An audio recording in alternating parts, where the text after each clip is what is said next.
Bon.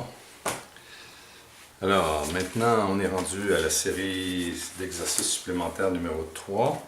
Je vais vous donner la solution au numéro 1 et 2.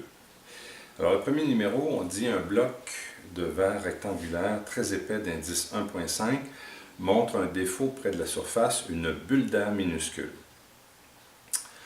Là, c'est crucial la phrase qui vient. En prolongeant les rayons sortants, on localise la bulle à 5 cm sous la surface. Lorsqu'on dit qu'on localise la bulle à 5 cm sous la surface de cette façon, est-ce qu'on a trouvé l'objet ou l'image? C'est en prolongeant les rayons qui sortent qu'on a trouvé.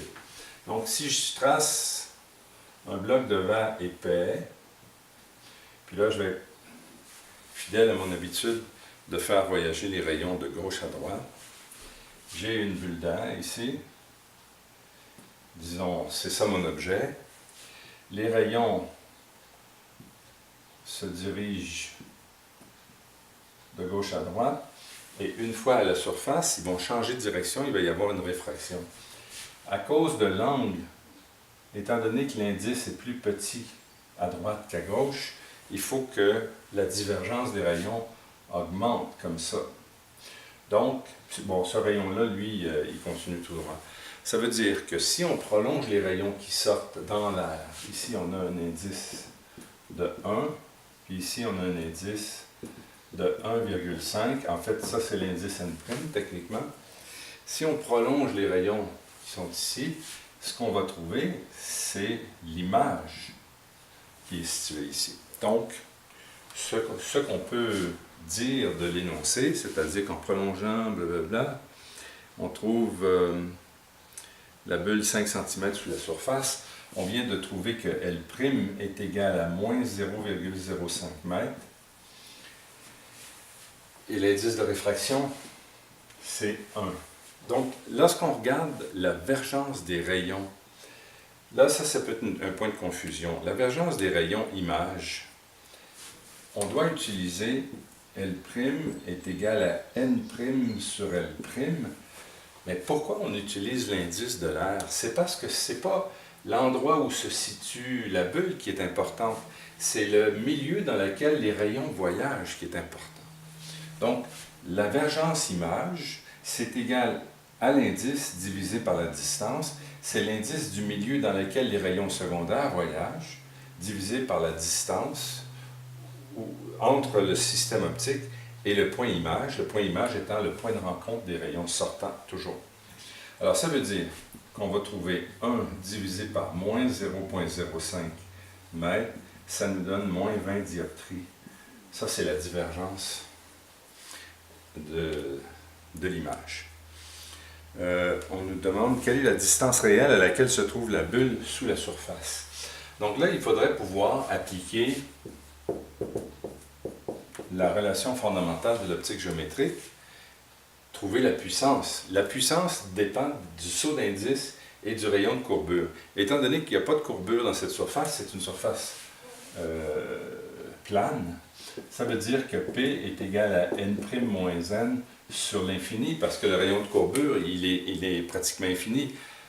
Donc, la puissance de ce dioptre est nulle. Donc, si vous retournez dans le chapitre où on commence à parler des dioptres, on a commencé par le dioptre plan, c'était clair que le dioptre n'avait pas de puissance, le dioptre plan.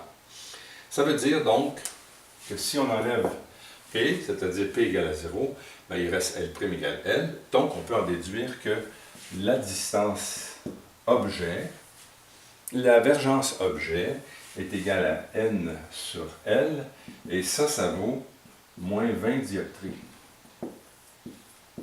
Maintenant, l'indice vaut 1,5, c'est pas parce que c'est le côté de l'objet, c'est parce que c'est l'indice du milieu dans lequel voyagent les rayons primaires.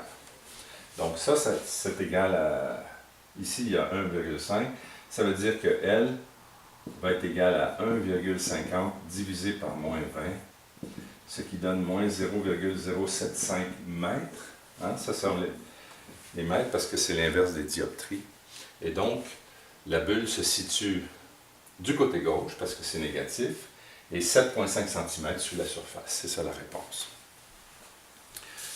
Voilà pour le premier numéro. Pour le deuxième numéro, c'est un peu une thématique semblable, c'est un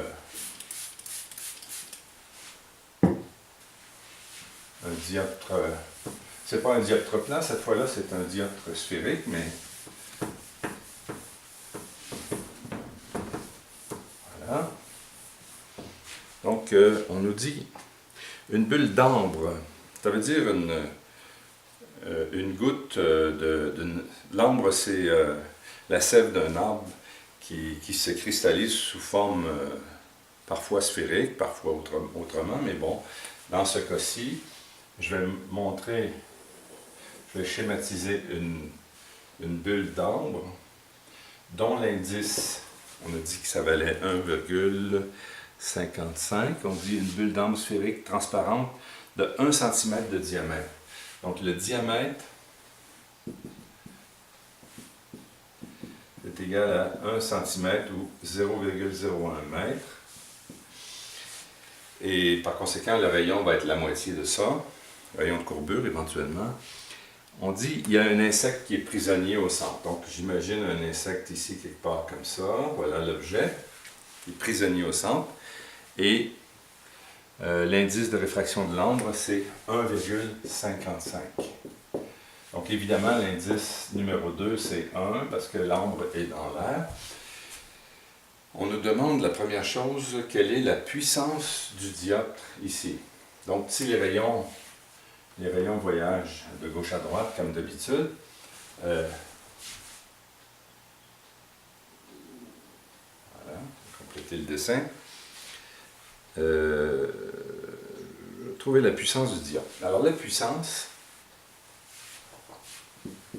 c'est n' moins n sur le rayon de courbure.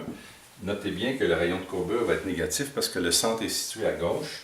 Et donc, ça me donne 1 moins 1,5 divisé par moins 0,005. Faites attention ici, c'est 5 mm et non pas 5 cm, parce que c'est la moitié d'un centimètre. Ça me donne, en pratique, ici au numérateur et au dénominateur, les deux sont négatifs, donc la puissance va être positive. Ça veut dire une puissance de plus 110 dioptries. Premièrement. Première question. Deuxième question. Quel est l'emplacement de l'image de l'insecte? Alors, il y a une chose qu'on peut se dire. Premièrement, on peut trouver intuitivement, très facilement, parce que tous les rayons qui vont sortir en provenance de ce point objet-là vont toujours être perpendiculaires à la surface. Par conséquent, ils vont toujours continuer non déviés. En fait, l'objet est au centre de courbure. Donc, l'image va être aussi au centre de courbure. Mais calculons-la. Calculons de façon spécifique pour vérifier tout ça.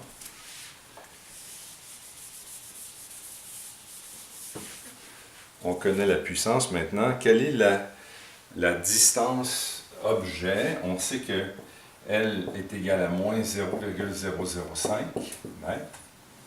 C'est la même chose que le rayon de courbure, mais là, cette fois-ci, c'est la distance objet. Et par conséquent, la vergence objet, qui est égale à 1,55 divisé par cette distance-là, ça me donne ça, la vergence objet, moins 310 dioptries. Moins 310 dioptries. Donc, si on additionne la vergence objet à la puissance du dioptre, on va obtenir la vergence de l'image. Ça donne donc moins 310 plus 110, ça fait moins 200 dioptries. Et ça, il faut que ça soit égal à l'indice de réfraction divisé par la distance image. Attendez, comme ça. L'indice de réfraction, c'est l'indice du milieu dans lequel voyagent les rayons secondaires, les rayons qui forment l'image, divisé par la distance image. Étant donné qu'on connaît n' qui est 1, ça veut dire que L' est égal à 1 divisé par moins 200 dioptries, ce qui donne précisément la même chose que la distance objet, la même chose que le centre de courbure. Donc, l'objet, le centre de courbure et l'image sont situés au même point. Quel est maintenant, quel est le grandissement de l'image? Alors ça, c'est autre chose. Je vais devoir effacer encore. Quel est le grandissement de l'image? C'est G, qui est égal à L sur L'. On a vu que L, c'était moins 310, puis ça, c'est des dioptries, puis L', c'est 200 dioptries négatifs. Alors, ça donne plus 1,55, ça donne la même chose que l'indice de réfraction, en fait, par hasard. Pas par hasard, mais... Et donc, ça veut dire que l'image va être située au même endroit que l'objet, mais l'image va apparaître un peu grossie de 1,5 fois par rapport à l'objet. S'il y a des questions, des commentaires, envoyez-moi un courriel.